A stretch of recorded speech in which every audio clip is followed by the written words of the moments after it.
Some bands create such an impact with their music that they divert the course of popular music. And it's unique enough to be in one band who does this amazing feat. However, this week on the Vinyl Guide, we have a guest who has done this 3 times. Keith Morris has done the near impossible, creating what is probably the only punk rock hat trick, being a founding member of Black Flag, going on to form Circle Jerks, and now he's the lead provocateur of Off, a band that I guarantee we'll be talking about 50 years from now. Well, I may not be talking about it. I'll probably be dead, but our kids and grandkids will. Keith is also the author of a brand new book titled My Damage, which I just finished reading. And wow, Keith, that is a very appropriate title, don't you think? I've been accused of ripping off some guys that I used to play with, because the first album that they put out was called Damaged. That would be Black Flag. That was the first band that I was in. I was one of the founding members. They own the rights to the word damage? Is that what we're trying to understand here? No. You know what? We used that word to describe what we were going to go out and do. Like, we would paste flyers up on telephone poles and the sides of buildings and metal electrical boxes, what have you. Do a flyer run. When we were getting ready to do a flyer run, we would say, well, we're going out to do some flyer damage. Or we're going to play a show and we're going to make some musical damage. We're going to create so much damage tonight. And it's not like, well, yeah, let's just mess everything up. Let's fuck everything up. It's not like that. We use that word to describe what we were going to do.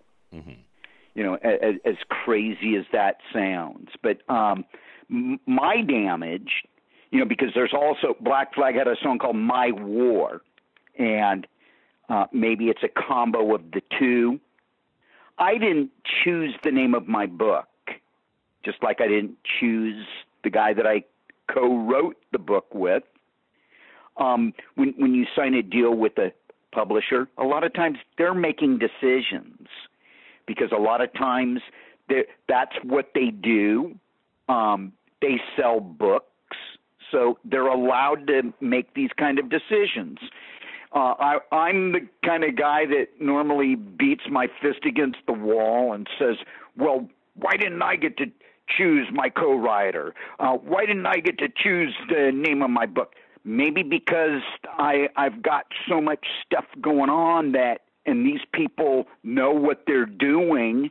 When you create the title of your book, it's got to be something that sparks people's imagination. It's got to be kind of like the headline on a newspaper, so it's like I'm learning about all of this stuff as I go along, because this literary world, it's all new to me.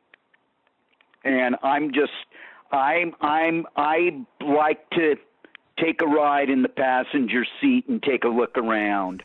Well, it's very appropriate. Sometimes you just got to let someone else drive, and that's good. So let's circle back to the book in a little bit, and we certainly want to talk about your records and the parts of your record collection that you hold most dear. But let's quickly review what has led us to this point, the music. Keith, you're looking at your legacy now. The end is closer than the beginning. Looking at all the different bands. Just rub it in, why don't you? Well, I think we're all in that boat. Let's be honest. What are you trying to make this conversation come to an abrupt halt? You're trying to get under my skin. Okay. Am I there yet? Mr. Wise Guy Nate. Okay.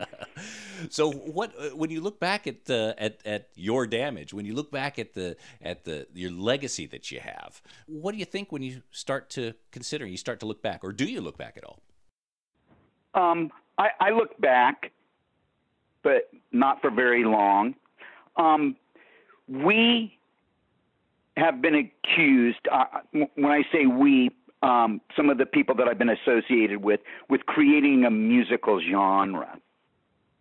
And we didn't set out to create some new musical genre. We didn't sit around looking at each other going, yeah, we're getting ready to create something that nobody's ever heard. We played because we wanted to. We played because we had no wherewithal as to where is this going to take us? How does this relate to all the rest of the music that's out there? We didn't consider any of that. We didn't stand in a room and look at each other, or go to a concert and watch a couple of bands from our same group of bands going, well, this is people are going to look back on this as just being this whole new thing that's greater than anything that's ever happened before. We never thought anything like that. We were just happy to play. Mm-hmm. We were playing out of frustration. We were playing out of depression. We were playing because we were tired of a lot of the things that were happening around us. We were tired of walking into the record store and the first display that you would see would be the new Eagles album or the new Fleetwood Mac album. And I mentioned the Eagles and Fleetwood Mac, and they're both great bands, and they're really great at what they do. It's just that wasn't what we wanted to listen to. That was not what we wanted to hear. We did not want to be a part of that. Well, they didn't represent your emotional state at the time. You weren't into taking it easy. Well, you can only drive 90 miles an hour for so long until you run out of gas, and then I guess you got to kind of take it easy. But I certainly wasn't standing on a corner in Winslow, Arizona, or hanging out at the Hotel California. Well, it's hard to relate to someone like that. And you were working in Hermosa Beach at your dad's bait shop, and you had a community around you that in a similar situation. They were musicians. They were looking for a way to express themselves, and you guys found each other, and what you had to talk about was not what the Eagles or Fleetwood Mac were necessarily talking about. You had other ideas. Well, there's also another name that I want to toss into the pot here, and that's Journey. A lot of people love Journey. A lot of people can't stand Journey.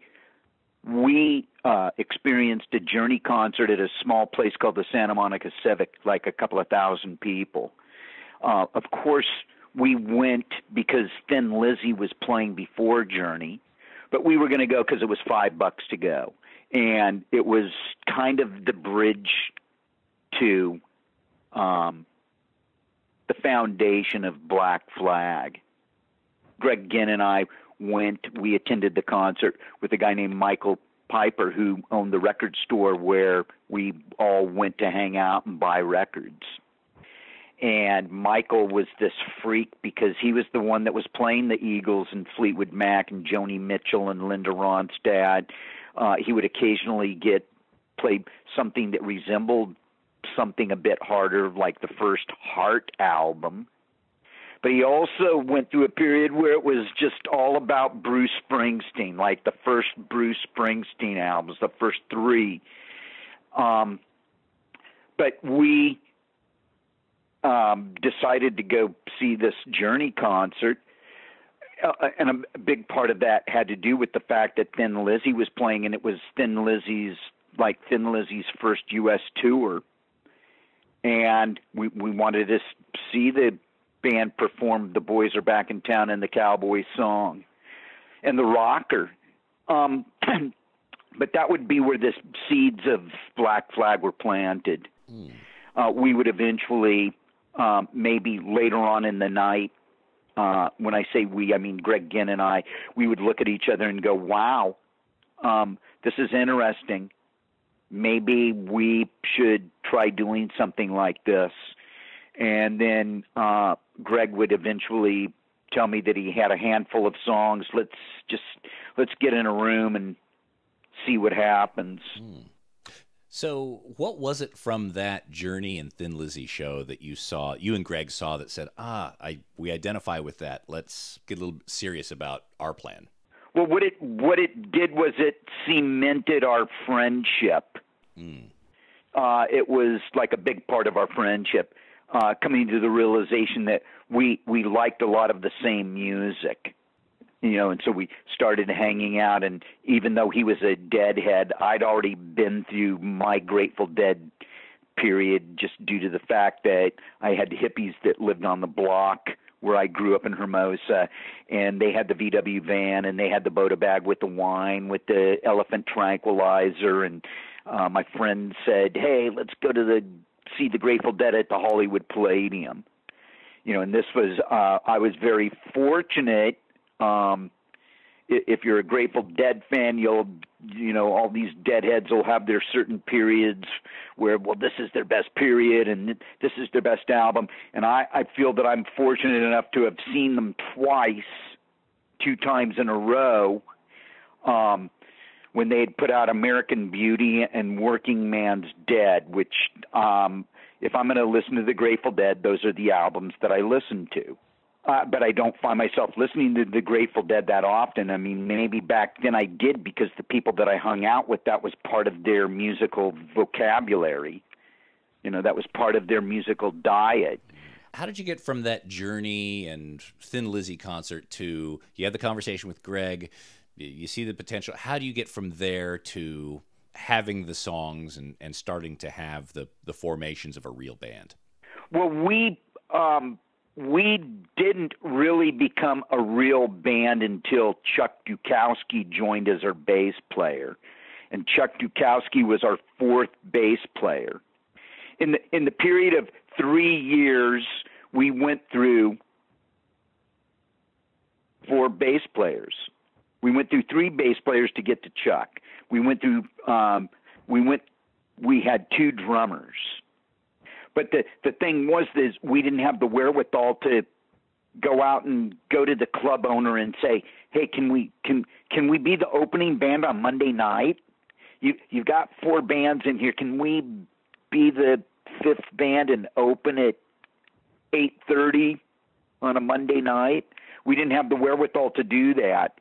We always went around it the wrong way, and it never really got us anywhere. Eventually it would, but getting from Journey and Thin Lizzy at the Santa Monica Civic to Black Flag and what we were doing, that was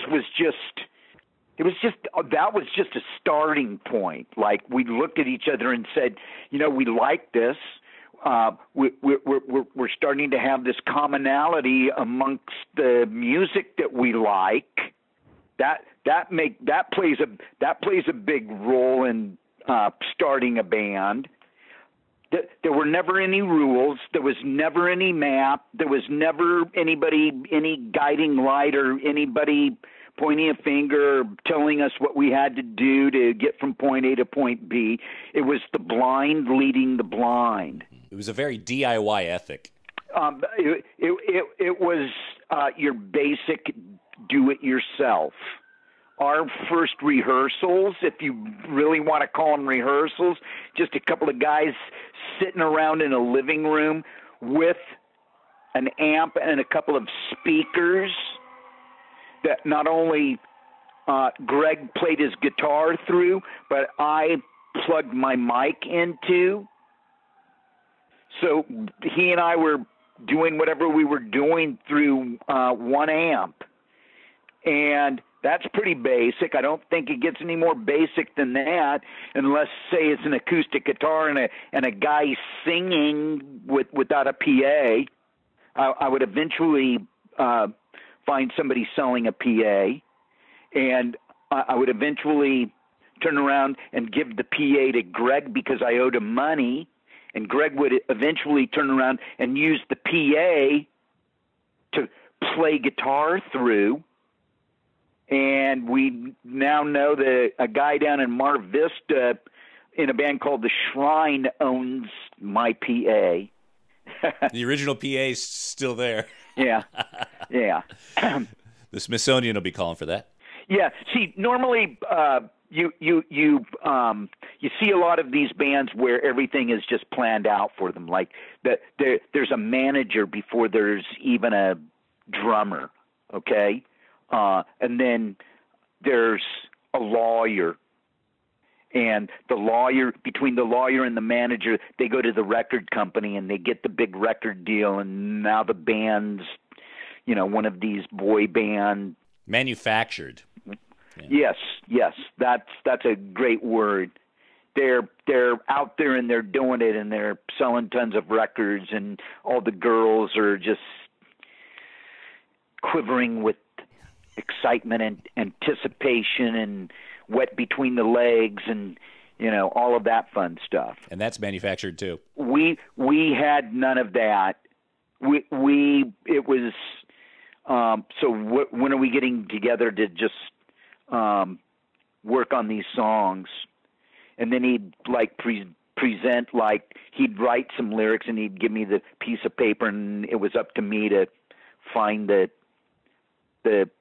place in the song where the lyrics went. So how did you go from, it sounds like, occasional rehearsals to a little bit more structured after Chuck joined the band, to then recording what became the Nervous Breakdown EP? Well, with Chuck, we started rehearsing every night. Everybody worked their day jobs, or whoever didn't work a day job still showed up for rehearsal. And we were rehearsing anywhere from 3 to 5 hours a night. And we were doing this every night of the week. And it got to the point where we knew the songs forward and backward, could have played them in our sleep. And it just, at one point, the light clicked on over Greg's head and said, let's record. We had a recording studio right down the alleyway from where we rehearsed in the church. And it just, everything just fell into place. How long did it take you to record that EP? We recorded it in a night. We recorded in a studio. The bar downstairs had a band playing live, and every time we stopped playing, we could hear the band playing downstairs. It was that loud. It was almost like if we had put a mic down to the floor, we could have had that as an extra track, just to the spirit of whoever was playing in Hennessy's or whatever the name of the bar was. Yeah. Don't hire the guy who did their soundproofing. And the engineer of the guy that ran the studio was just kind of losing it because we were so loud and we just kept playing, and we'd stop the song and then we'd start playing again, and we kept playing and playing, and that was what he said. He said they just kept playing and playing and playing. So that must have been very interesting at that point with the record done, and now you have to go into manufacturing of the record. And Greg sounds like he's a very typical engineer, looking at the details, how the records are pressed, how the artwork is done. Did he pretty much take it from there, or was it still a collective group effort? Well, his younger brother Raymond was the one that came up with the artwork, and Greg, being the businessman that he was and is, took it upon himself. At that time, I have no idea what it would cost to press up vinyl and go to a printing plant and have them print up sleeves for a 7-inch record. I knew nothing about any of the production. That's where SST came in. Right. That was the first record that SST put out. And they turned into, one of the greatest indie labels. They were one of the best. Are you still involved in SST or any conversations at all with that group? Well, we go out and play as Flag. And when I say we, that would be Des Cadena, who was the third vocalist, Chuck Dukowski playing bass, Billy Stevenson, who was the third drummer. I want to say Billy was the third drummer or fourth drummer. I mean, he'd filled in at times. I remember him telling me the story where they called him on a Tuesday, and Wednesday night he was like 1,000, 2,000, 3,000 miles away playing with them. And this is Bill Stevenson, who is also of Descendants. Well, he's not only is he also a member of the Descendants, but he's also in a band called All. Ah, yes. And then while he played in All, he played with a guitar player named Stephen Egerton, who is also the guitar player in Flag. And we're basically all of the guys that won't play with Greg Ginn. So Greg Ginn went out and played as Black Flag, and there were no other members of Black Flag playing with him until he brought Ron Reyes, who is the second vocalist, onto his scenario. So there was a competition, but it was just, it didn't bother us. It was, we're going to go out and we're going to play. We're going to play what we play to the best of our abilities and give it as much as we can. Are there any problems with Flag playing? I know there are people who have their preferences. Dead Kennedys go through this as well. You can't have that band without Jello or whatever. You get a lot of factioning. But other than that sort of vocal annoyance, are there any real restrictions from going out and playing as Flag? Well, we can't record as Flag. We can't print T-shirts with the name Flag on it. The only time we can use the name Flag is, say, if somebody prints a poster for one of the shows that we're playing, or somebody prints flyers for one of our performances. That's the only time we can use the name Flag. I mean, we have a Flag Facebook page. We went through a lawsuit. It was not pretty on any level. Always an ugly thing, and of course, the only people that really win are the two people that represent each side. The people that go in front of the judge. We won. We went in front of a judge 3 times and won all 3 times. But then there's the bartering and the going back and forth and all of that fun stuff, and that got ridiculous. So there seems to be a few competing ones right now. There's Flag. There's, of course, Greg's Black Flag. I think Henry Rollins even suggested Flack Bleg. I don't know if that ever eventuated. Well, there are a lot of people in our camp that don't really we don't have a lot of. There was a point in time where we were all like gung-ho about Henry Rollins, and can't be that way anymore. I could start tossing some dirt and come off as an old curmudgeonly, bitter, whiny-ass the first Black Flag vocalist, but I'm not going to do that. I don't really need to talk about Henry. He can talk about himself. But you guys are on good terms, yeah? No, we don't talk. He actually came out a couple of times and bad-mouthed us in the press, and we could sit here and, like I said, we could be bitter and we could be angry and all of that stuff, but it's just like, who cares? We just don't talk to him. It's really simple. I mean, we're going through this. Somebody has been posting something on Facebook about this store in New York selling Black Flag T-shirts for $265, and it's like, hey, if you can afford to pay that kind of money for a T-shirt, that's your business. It's not my business. I have no control over that.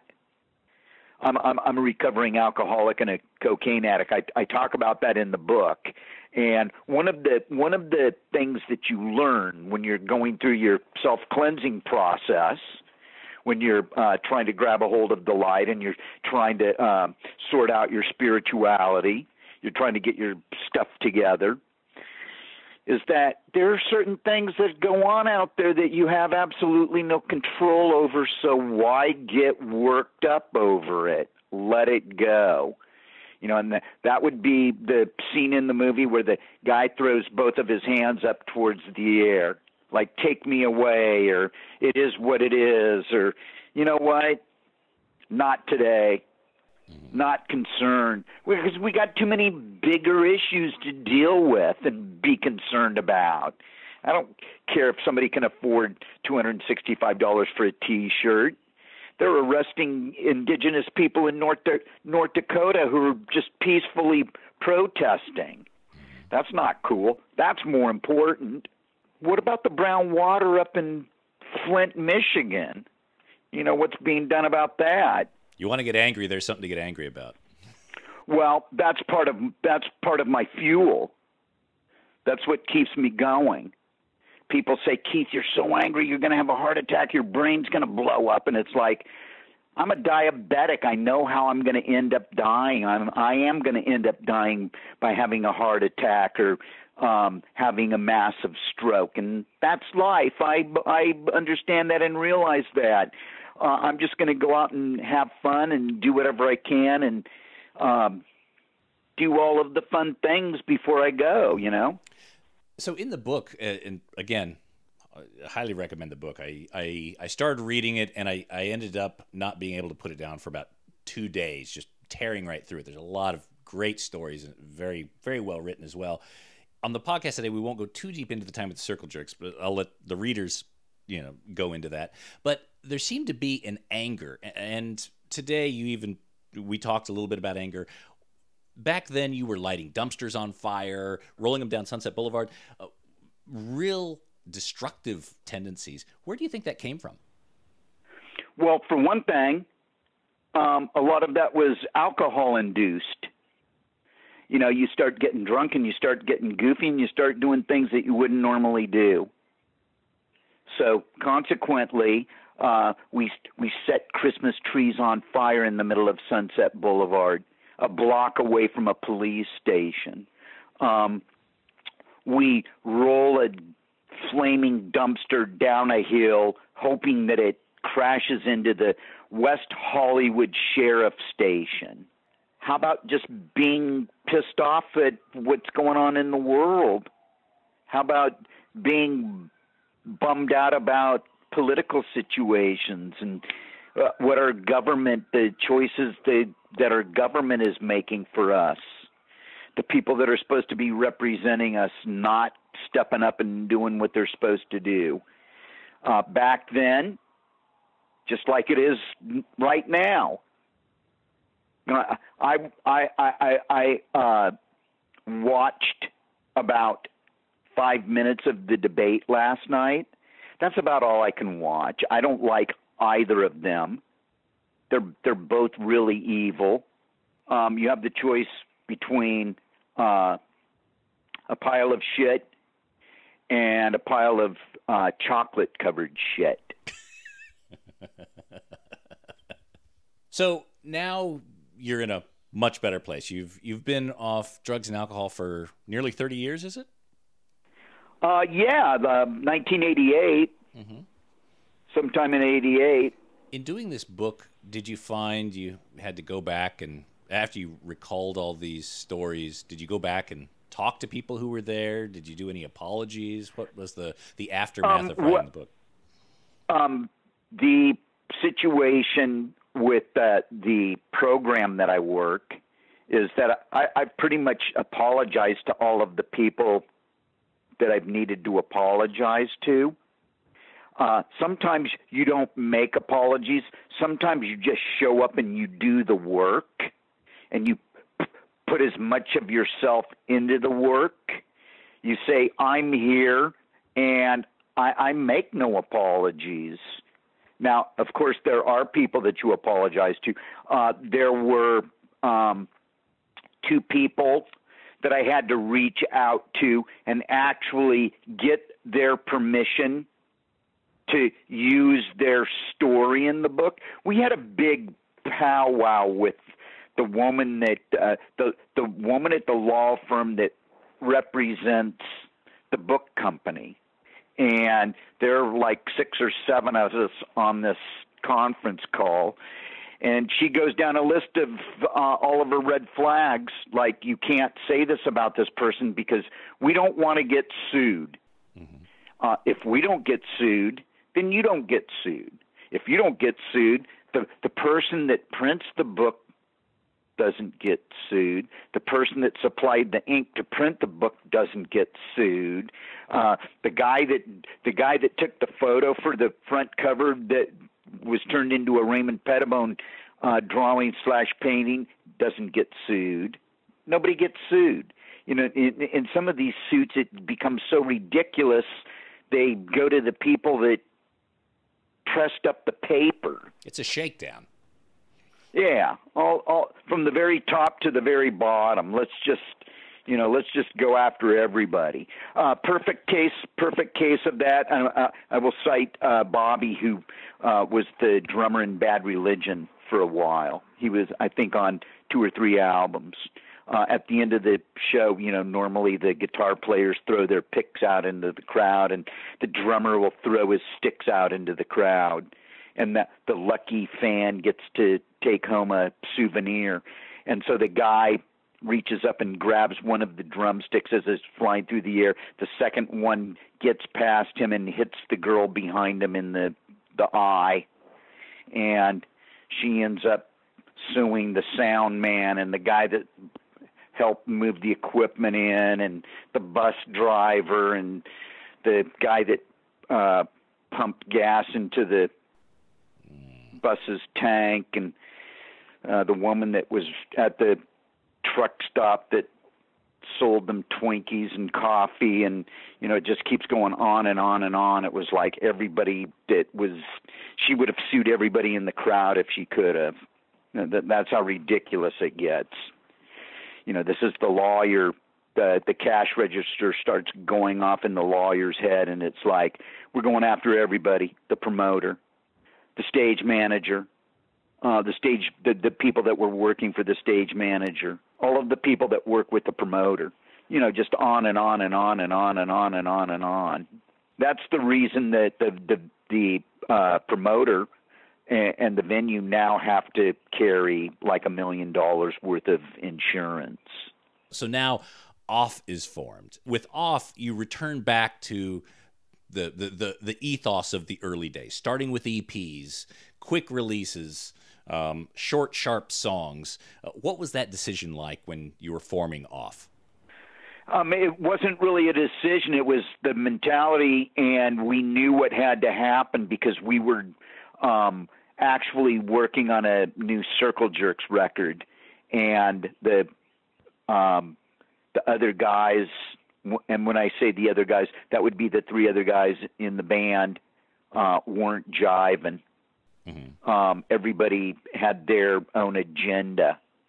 One of the guys wanted to be the producer. One of the guys wanted to be the one that created the schedule.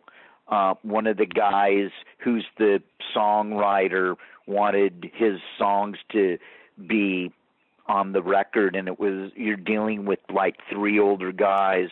I understand because I'm an older guy. I just turned 61, but it's like why would we settle into a mentality of we can do whatever we want to do because we are who we are, and our fans will just lap it up. They'll just think it's the greatest thing they've ever heard. They're dying to hear a new album because it's been 15 years since we made a new album, and it's like just all of this prevailing muckety swirling poo for a mentality doesn't work.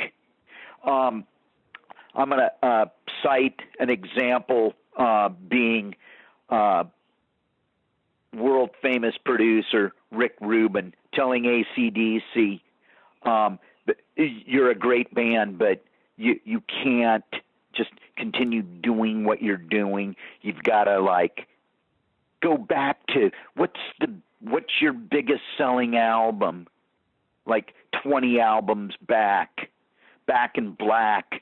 Go back and listen to that. Go back and listen to the records that came out before that. Let's go for that kind of vibe. Don't play me your new stuff.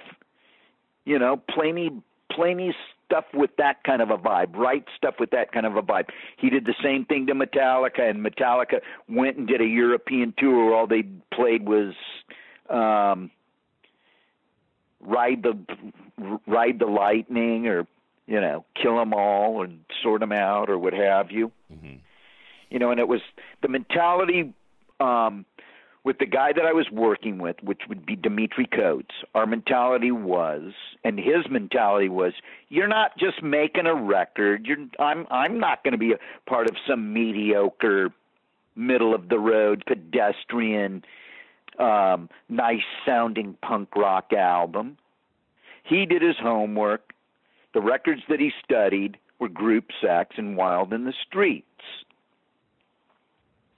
to the point where he knew all of the nuances. He knew who we were listening to. He would sit in my living room and he would say, Keith, you're listening to Black Flag here. You're listening to Black Sabbath here because you're playing this Sabbath-type riff, and then you change it up a bit, and you know, and here you've been listening to The Damned, or you know, he started rattling off all of these bits and pieces, and it was like the guy was obviously doing his homework. He knew what needed to be done for us to come out with all guns firing.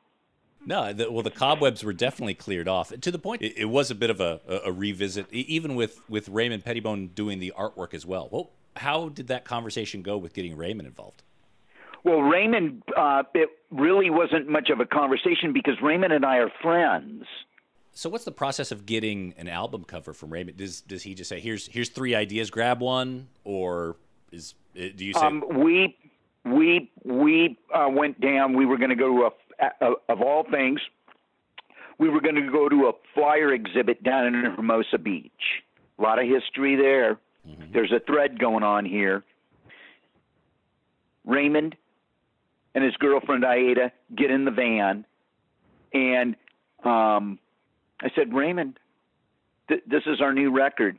And I put the CD in the CD player in the van, and it started playing. And when it was done, he said, so when do we start work? What do you want to do? What do you want to use? I'm in. This reminds me of, you know, I mean, he didn't get into any details, but he was basically what he was going towards was, we're going down to Hermosa Beach. This is the soundtrack to what we did in Hermosa Beach. Why wouldn't I want? This is some of the best stuff I've heard in a long time. Why wouldn't I want to be involved in this? Aida was just like beaming. She was smiling from ear to ear, you know. And then of course we had to pull up to the liquor store, and Raymond got out, and we walked in, and he went and purchased like the worst canned drink you could possibly get. Like it smelled like something you would, if you lived in a certain neighborhood, you would just dump it in your hair. You know, Raymond's my friend. It's like I can go to him. At one point, I stood in his workspace, and I'm looking around. There's artwork on the floor. I mean, when I say artwork on the floor, there's a $5,000 piece there. There's a $50,000 piece there. Oh, that $50,000 piece, it has a tennis shoe print on it. Like he just walks across all of it. But he stood there. I'm looking at him, and he said, Keith, I know how my brother has treated everybody that's ever dealt with him. And he said, if you ever find yourself in a financial situation and you need help, all you need to do is come in here. You can take whatever you want. You can sell it however you sell it and get whatever you can get for it. And, you know, I was in tears. I had to take like 6 steps back and go, whoa. You know, I need to come in here and I need to help Raymond sort out all of the stuff that's laying around. And because I'm a Virgo, I'm good at that kind of stuff. We need to put the stuff in piles, and we need to put it in shelves and put it on racks and, hang it on the wall or get whatever needs to get framed, and, just kind of like being an assistant, and not like sticking my hand out going, and what's in it for me. Gimme. Right. Yeah. I need some more. Don't ask what for.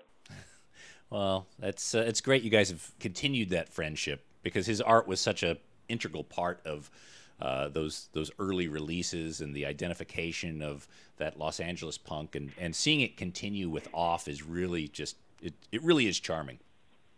Well, for all of the early stuff, he was never compensated. There was a certain prevailing mentality, like, I'm who I am, and I'm helping you out. I'm doing you a favor by doing this for you. It almost seemed like there was a bit of that mentality with what Dimitri and I were working on that was supposed to be the Circle Jerks album. It got like, at one point it's like, why am I doing this? I'm completely broke, and I'm putting everything that I have into this while everybody else is off doing whatever they're doing. I mean, there were points when our producer, Dimitri, would say, guys, we're meeting at 10 o'clock in the morning at the rehearsal space. Everybody bring their ideas along with them, and let's do this. And everybody was very gung-ho in the very beginning, and then it just turned into this straggling, well, maybe I'll be there today. I've got other things to do. Oh, I ordered a computer through email, and it's sitting in the post office in Long Beach, and I got to go pick it up because somebody might steal it out of the back of the post office in Long Beach, and just, oh, my dog needs to go see the psychiatrist, and just really, like, are you serious? I can honestly say Off is probably the best thing that's ever happened for me. I've had a lot of really great things go on, but this Off thing for the last 5.5, 6 years has been really incredible. I mean, I've been all over the world. I've been to all of these places that promoters would offer it to the Circle Jerks. No pun intended, because I said offer. But we were these guys that if we reached around to grab our ass, we still wouldn't find it.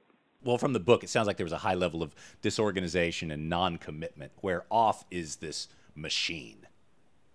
We are always moving forward, and that's the great thing about this. With the other band, it would be waiting around to see who's going to throw the sand and the sugar into the gas tank. Have the final chapters for your involvement with Black Flag and Circle Jerks been written? Totally history now? Nothing ahead? Well, the thing is that there's no way to work with a person like Greg Ginn, because he lives in his own world. So it's like whatever he's doing is, you either fall in line or you don't, and who would want to be around that? The Circle Jerks, it's pretty much the same way. It became a battle of egos, and I just grew tired of the mentality. I grew tired of with both bands. The thing with the Circle Jerks in the beginning, we were very positive. We were very happy-go-lucky. We were the party meisters. We were the ones looking and trying to find where all the girls are and who's playing and whose backyard has the most kegs and all of that type of stuff. With Black Flag, it was never really much of a party. It was always just there was some kind of negativity attached to it. But the thing with the Circle Jerks, that same negativity started to creep creep in, and it was just like, why do I want to be a part of this? I'm not having fun. The only reason we're doing this is just to go out and play and make money so we can pay our bills. Somebody's broke, somebody's going through a divorce, and they're getting reamed, and we got to come up with the cash to pay some lawyers and all of that kind of stuff. And it was just this continual hamster in the spinning wheel in the middle of the cage.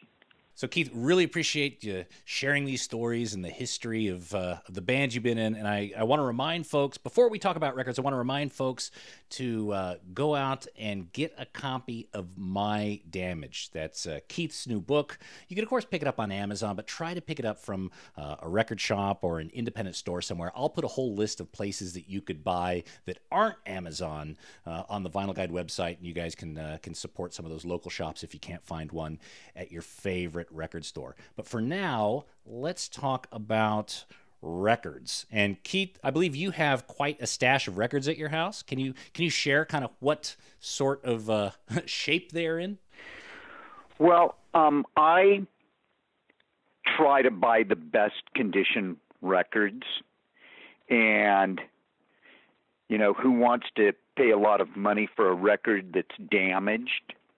And with record prices nowadays, if you're a collector or you're building a library or you're looking for certain records, some of those records can be kind of pricey. I think my average price is about $20 for a record. I'm looking at, I was just on tour over in the UK and Europe with Flag. And while I was there, I bought a pretty decent stack of records, including Rolling Stone's 3D cover of Satanic Majesty's Request. And I got like a really decent copy of Slade Alive. I also, because I'm sitting here, I'm kneeling down. I have all of these stacks of records on the floor. Are they in any sort of order, or? No. Yeah. All of the stuff that's on the floor is getting ready to go up into the shelves. And my shelves, of course, are in order alphabetically. And then like soundtracks and all of my classical albums and jazz albums and rhythm and blues and reggae albums, they all have their sections. I'm a Virgo, so I'm normally really good about that.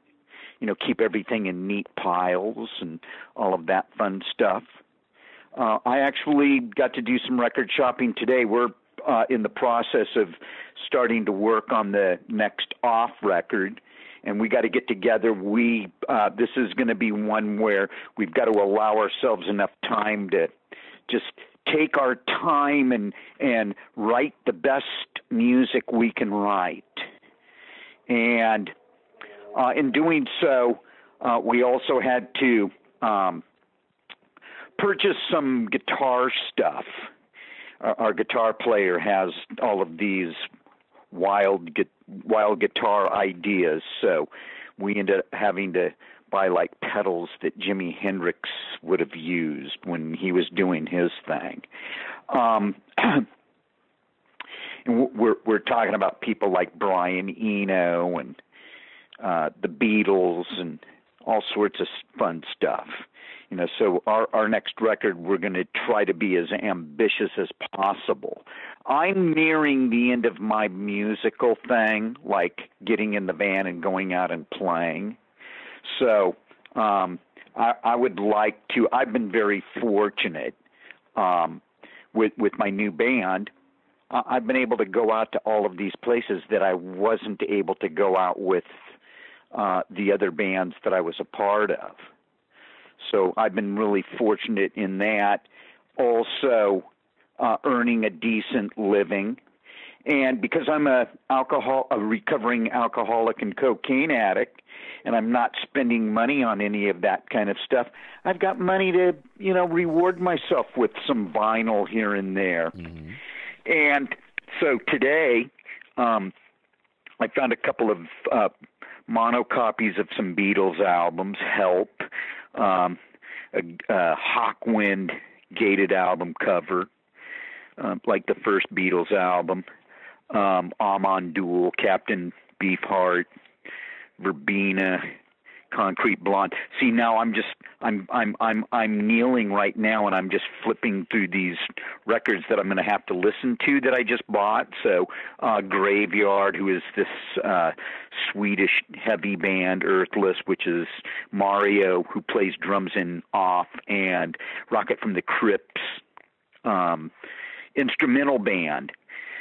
Then I got a scientists who are the Kim Salmon from their this Australian band, and the first Built to Spill album with my friend Brett Nepson, Warlocks, Drive Like Jehu, Dead Meadow, all sorts of fun stuff.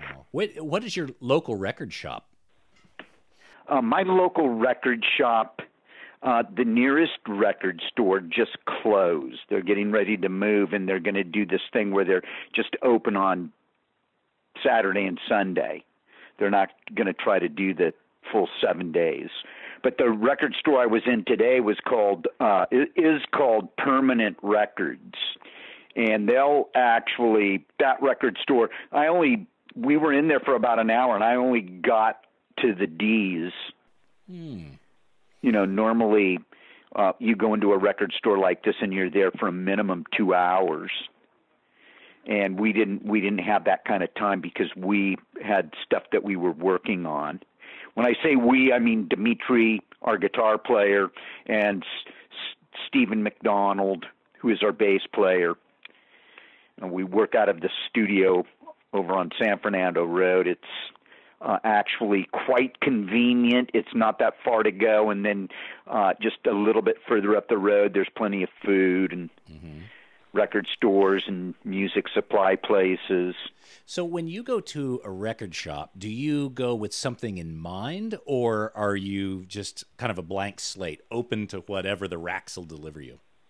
Well, if it's premeditated, I'll take the list of DVDs and records, and I probably have compiled a list that probably consists of about 1,000 records, maybe a couple of hundred DVDs, and I know that there's no way that I can afford to pay for all of this stuff, and there's no way that I'm going to just go into the record store and find the majority of this stuff. A lot of it's just odds and ends and stuff that somebody might post a song on Facebook, or they might post some YouTube footage, so you actually watch the band play the song and you go, wow, this is really something. When you called, I was actually looking on ESPN on the computer to see if the Dodgers won today, but before that I was on Facebook and somebody had posted some Beatles, like early Beatles live in Sweden. So I was listening to that, and I turned it down, and I'm going to go back to that later on after I get through eating. What's your favorite Beatles? Early Beatles, midpoint, late in their career? I'm a fan of all their periods. The earlier stuff, they play some like rockabilly and some country and some standards and some rock and roll standards, and that's all cool. But when they really started to become when they pretty much lived in the studio, like starting with Revolver and then Sgt. Pepper's and then Magical Mystery Tour, when they're creating these records that they can't really go out and play live. And I think they'd burned out on that whole live situation earlier. That's my favorite period. They met the guru, and George Harrison introduced the sitar and Indian music, tablas. They weren't afraid to experiment at that point, which is nice. Well, their producer also played a big role in a lot of what was happening, creating a lot of, they're creating this music that even if you had an orchestra, a lot of it wouldn't be able to be reproduced live. And the first album I ever owned was Sgt. Pepper's Lonely Hearts Club Band, so that's my starting point when it comes to all of this stuff. Do you care whether the record is an original pressing or if it's a reissue? Does it matter to you? A lot of original pressings are so expensive that you're forced to purchase the reissue. And sometimes the quality of the reissue is much better than the original issue. That they've remastered and remixed and done all of these other fun things to soup it up. A lot of times, I walk the fence on this. I could fall either way, but to me, the bottom line is, I just want to hear the music. Let's rock. It's kind of like a lot of these bands get in the studio and they start overthinking things. And the deal is, we're rock bands. You're playing music, amplified music. So what you do is you turn your amps on and you plug your guitar in and you start playing. And screw dicking around and searching for sounds and all of that kind of stuff. It's rock and roll. You play it. You have the records that you listen to, but the records from your history, the ones that you had in the 70s and 80s, do you still have those, or have those kind of been scattered to the wind? The situation with those records, there's a handful in my collection or my library or gathering of vinyl or whatever you want to call it, that I had when I was a kid. But for the most part, when you're a kid and you're holding that record in your hand and you've just got through eating a peanut butter and jelly sandwich, and all of a sudden you've got all of that gloppy muck on your record. Your record's not going to last. You're going to ruin your equipment. And you play certain records to the point where they're scratched and they pop and they crackle and they look like somebody pulled it out of the sleeve and used it to chop the cocaine at the Friday night party. So the popular records you're going to spin and spin and spin and play until they break, till they wear out, till they don't sound good anymore. But they've also become like a buddy who's been through the war. Well, I had a conversation with one of my best friends, and we started talking about new music, and there's a lot of great new music out there. You've got to go out there and you've got to find it. That's the great thing about all of this. I could sit here and tell you, I could rattle off all of these posters and photos and record album covers that are adorning my walls. And I personally love this stuff and think it's cool, but it might not necessarily be cool to you. So anyways, we got to talking about new music. And there's, like I said, some great new music out there. You just got to go out there and find it. But for the most part, you're not going to hear a new band that's going to, when you're a kid and you're listening to music and you're growing up with music, you have certain records and certain artists and certain songs and certain music that's etched into your memory. It's etched into your psyche. And there's nothing new that's going to come on come along that's going to knock anything off of that perch. It's not going to knock any of that stuff out of your head. You know, that stuff's there forever, and nothing replaces it. I mean, I listen to a lot of new bands. I love new music. I love music, so you know, I listen. Consequently, I follow. I try to pay attention. You know, pay as much attention to what's going on out there as possible. Granted, you know, when we first started listening to music, there were 8 bands, and now there are 800 billion bands. I go to grab a coffee on the corner, and I'm standing in line, and all of a sudden I'm surrounded by people that are in bands. If they're not in bands, they're actors and actresses. If they're not actors and actresses or people in bands, they're aspiring writers. That's just the way that it is. And how do you find that new music? Well, sometimes you hear it while you're goofing off and dicking around on Facebook. You could be at a party and somebody's playing some music. Somebody puts on their, you know, whips out their iPod and whatever their random playlist is. You might hear something that way. You could go into a record store. Maybe the person working behind the counter is playing something that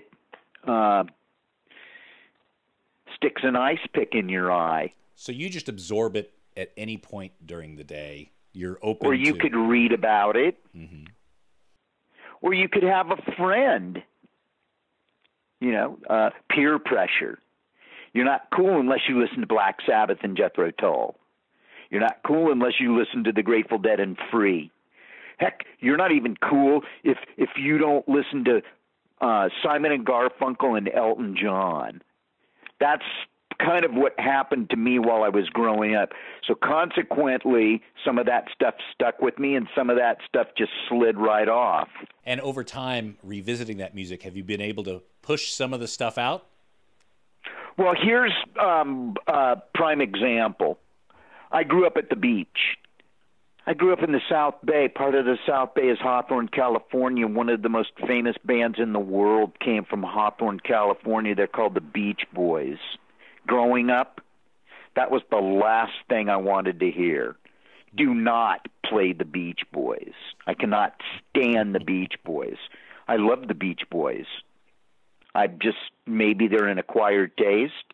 Maybe they're one of these bands, the first time you hear them, they, you know, knock you in the side of the head with a baseball bat. Who knows?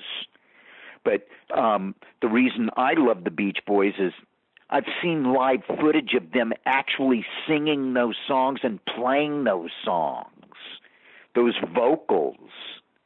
That's one of the most difficult things to do. Play music the way that they're playing it and singing the harmonies that they're singing. There's something special about that. Yeah, I like the guy that gets up there and he holds onto the mic and he's got a great voice and, you know, that's all swell and wonderful and totally cool. But the Beach Boys, the Sweet, the Beatles, the Hollies, all of these multi-voiced, multi-vocal groups, the Bee Gees. You know, a lot of people just hate the Bee Gees because of all of that disco stuff. Mm. And they're people, they're studio people that think that disco stuff is some of the greatest recorded music ever. Which no, I'm not buying into that. I love the early Bee Gees stuff, just like I love the Beach Boys. And this is all stuff you would think, well, he plays this kind of music that has absolutely nothing to do with any of that. That's right, because I'm open-minded enough to be able to listen to all of this stuff, and I can understand the reason why it's considered great in certain circles, and I also understand just the greatness of what these people are doing. You know, granted, some of this stuff took 30, 40 years for me to comprehend. So, with your record collection, if your house was on fire and you had time to grab 2 or 3 records, which ones would they be and why? Well, I probably would not have the time. See, I'm on the second floor. We're going into semantics now. Okay. If the fire is on the floor below me, in the space below me, that means that the floor is going to catch on fire and it's going to cave in. So probably, I'd probably just grab whatever I could, and I just randomly just grab, 10, 15, 20 records, whatever I could hold in my arms. Okay. Maybe I should rephrase the question. Maybe it's the Beatles and the Beach Boys and the Beasts of Bourbon. All of those bands are all right next to each other. The Bees. Okay, so you just grab everything that's in the Bees. What if you may get a Beach Boys in there? So you may. Yeah, well, I would also get Basement 5 and Bardo Pond. And you may get a copy of your Black Flag 7-inch. So. No, because that would be with all the other 7 inches. Ah, those would burn. Okay. And I lucked out because at one point I moved from Los Angeles and I sold a bunch of my records. Mm-hmm. And that was one of the records that I sold, my original copy of the Black Flag Nervous Breakdown EP. And one day I just happened to stumble upon one in a record store, and the guy behind the counter recognized me. And he saw me holding the record, and he was kind of wondering, why are you buying your own record? Aren't you supposed to have a copy of that? And I said, well, I also went through a period where all of us were going at each other, and it was no skin off my ass to sell it for like $5 or whatever I was paid for it.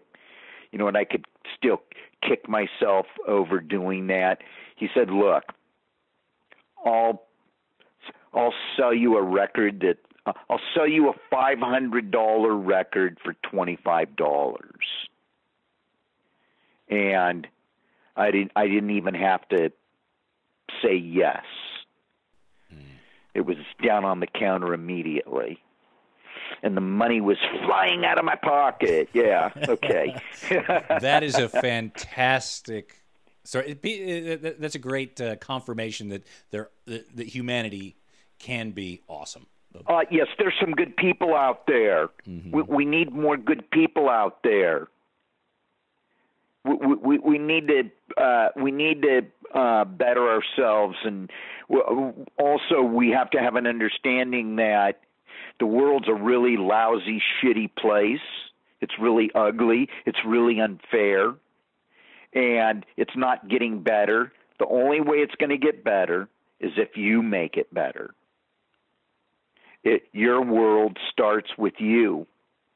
So you make your world as good as you can make it. And hopefully the people that surround you see that and understand that, and they do the same thing. And you can inspire the next wave. Yes. That fantastic words. Keith, thank you very much for spending time with us again, sharing your story, talking about your records. And, of course, all this and way, way, way more is in Keith's new book, My Damage. Again, you can pick it up at most bookshops. I'll put a list online of independent stores that you'll be able to grab it from, and I encourage everyone to check it out. It is a fantastic read, and I guarantee you won't be sorry. You'll pick it up and you won't put it down. So yeah, go on out there and do something.